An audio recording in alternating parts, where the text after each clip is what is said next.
olha, 100 dias, 100 dias, 100 dias para nada. Ah, Cláudio, não seja injusto com os nossos senadores, eu sou crítico. Aliás, para quem não me acompanhava, né, eu, por diversas vezes, mesmo defendendo a Lava Jato no sentido de tudo que eles fizeram, né, assim, de todos os avanços institucionais promovidos pelo combate à corrupção, a gente chama sempre Lava Jato, mas aquilo criou realmente um movimento social, né, com grande popularidade, que acabou promovendo mudanças, né, em diversos setores. Isso, infelizmente, o atual governo favoreceu o retrocesso, né? A gente perdeu esses avanços, mas ficou aquela sensação de que poderia ter dado certo.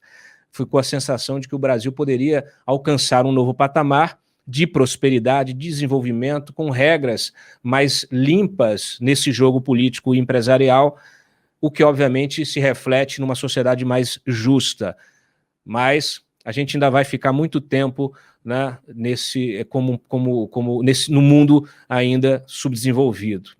País em desenvolvimento. Então, o Brasil é subdesenvolvido, é uma sociedade subdesenvolvida, tá?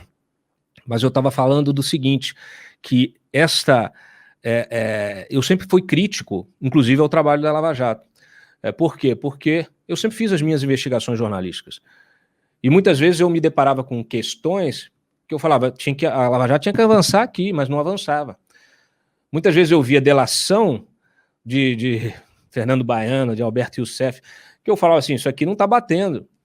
E eu questionava, eu publicava vídeo, eu publicava matéria. Então, esse recuo crítico é sempre importante. A gente pode torcer para um país melhor, pode torcer por boas iniciativas, mas nunca perder a crítica e a nossa capacidade de se indignar.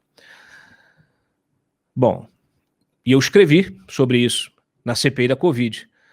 Como previsto, a investigação parlamentar foi contaminada por interesses eleitorais, seus integrantes, pelo menos da maior parte deles, que aproveitam a atenção da imprensa para turbinar suas campanhas em 2022.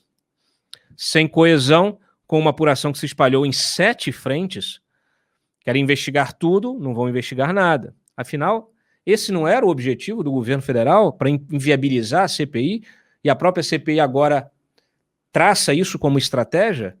7 frentes? E não é que separou em 7 núcleos que vão ter uma atividade de investigação independente, com sessões independentes, com interrogatórios independentes, com análise de documentos independentes. Não. No fim das contas, tudo tem que vir para o plenário da CPI. E a gente está perdendo tempo como eu escrevi aqui, os senadores se perdem em intermináveis depoimentos de gente sem importância, deixando livres, leves e soltos os protagonistas da tragédia humanitária que já ceifou a vida, eu escrevi de quase, porque ainda não tinha saído a cifra de hoje, mas que já ceifou a vida de mais de 560 mil brasileiros. Pedem quebras de sigilo de alvos aleatórios, levantando dúvidas sobre como serão usados esses dados. Eu me preocupo com o Renan Calheiros quebrando sigilo de todo mundo. Né? O mesmo Renan que atacava a Lava Jato, os superpoderes, os excessos da Lava Jato, e agora eles saem quebrando sigilo na canetada. Discursam, dão entrevistas e lacram nas redes sociais. Ironicamente, no momento em que o judiciário desperta para a ameaça de Jair Bolsonaro à democracia, fechando o cerco nessas 3 frentes de investigação que eu comentei aqui, a CPI perde força técnica e política, sem saber, seus integrantes sabotam as próprias ambições políticas, pois o eleitorado está atento ao circo montado no Senado. Pelo menos o nosso aqui, os nossos espectadores que têm informação realmente em primeira mão e informação isenta. Depois de 1 ano e meio de pandemia, com o desemprego batendo recordes, a inflação deteriorando o poder de compra e o trauma psicológico pela morte de entes queridos e amigos, o brasileiro está esgotado e clama por justiça. Senhores, a minha crítica é um clamor. Por favor.